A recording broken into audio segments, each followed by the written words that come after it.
For today's video mga ka-DIY, ito ay part 3 ng ating basic rose flower on top. Ang gagawin lang natin dito ay mag-a-alternate tayo ng dalawang kulay. Sa nakapanood na ng part 1 and part 2, same pa rin yung sizing ng ating table, yung divide ng ating table. Wala tayong binago, parehas pa rin yung sizing niya. Yung sa folds natin, meron tayong 3 inches at yung space naman ay 4 inches. Yung mismong rose flower lang yung babaguhin natin dahil mag-a-alternate tayo ng kulay. Una lang natin gagawin ay fold na natin yung tablecloth natin at ipin na natin dun sa first set ng ating mga folds. Then magme-measure tayo ng 8 inches para sa ating mga folds. So ang gamit pa rin nating tablecloth ay half pa rin ng 60 inches width. Ang gagawin nating folds dito ay 3 folds. Dun sa ating part 2 ay 2 folds lang dahil nag-color combination tayo. So dito, balik tayo sa original color niya. So, 3 folds. Ayan. So, next naman, pagkatapos natin magawa yung 3 folds, yung tablecloth natin,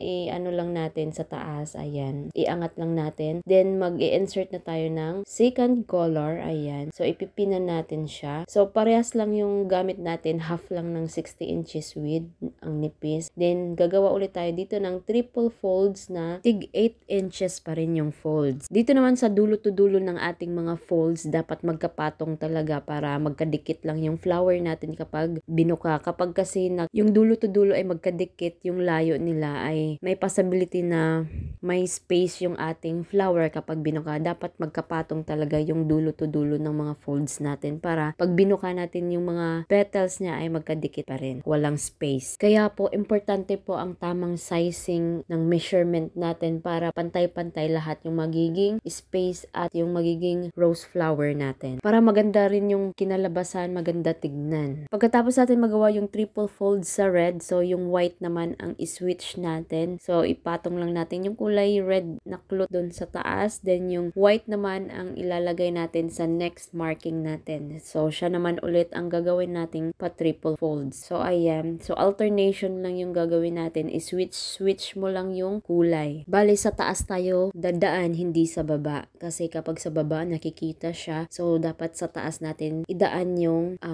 cloth natin pag nag-switching tayo. So, pagkatapos ng white, yung kulay red naman yung iswitch natin. Siya naman yung nasa baba. Ayan. So, siya naman yung gagawa natin ng triple folds. So, yung magiging style niya ay parang yung marshmallow na naka-twist. Next, i-continue lang natin pag-switching ng ating mga cloth hanggang dulo ng ating table. Ito na yung magiging result ng ating pag-color switching or color alternation. Ayan. So, para siyang marshmallow na naka-twist. So, ito dahil putol yung tablecloth natin, so, i-continue lang natin. Mag-add ka pa ng another cloth para ma-continue yung ating alternation. So, yung sobrang cloth natin na excess ay isiksik lang natin sa side ng ating table sa may pleats natin para maitago yung sobrang cloth. Next natin gagawin ay gagawa na tayo ng basic rose flower. So, same pa rin process sa part 1 and part 2. So, ihatakin lang natin yung pinaka-center ng ating triple folds. Then, yung pinaka-dulo, iikot lang natin. Ayan, ganyan. So, pagkatapos, lagyan natin siya ng pins para hindi matanggal yung inikot natin. Then, yung sobrang cloth ay iikot natin at dun sa may gitna, ipipin natin siya. Siya yung magiging rose buds natin, yung pinaka-center ng ating flower para mag-form siya ng rose. So, ayan, ayusin mo lang yung rose buds natin. Then, yung first and third na folds ay ibubuka natin. Then, yung dulo to dulo niya ay i-cruise mo lang, ipapatong mo lang sila up and down. Ayan, i-cruise mo lang, then ayusin mo lang siya. So, ito na yung magiging look ng ating basic rose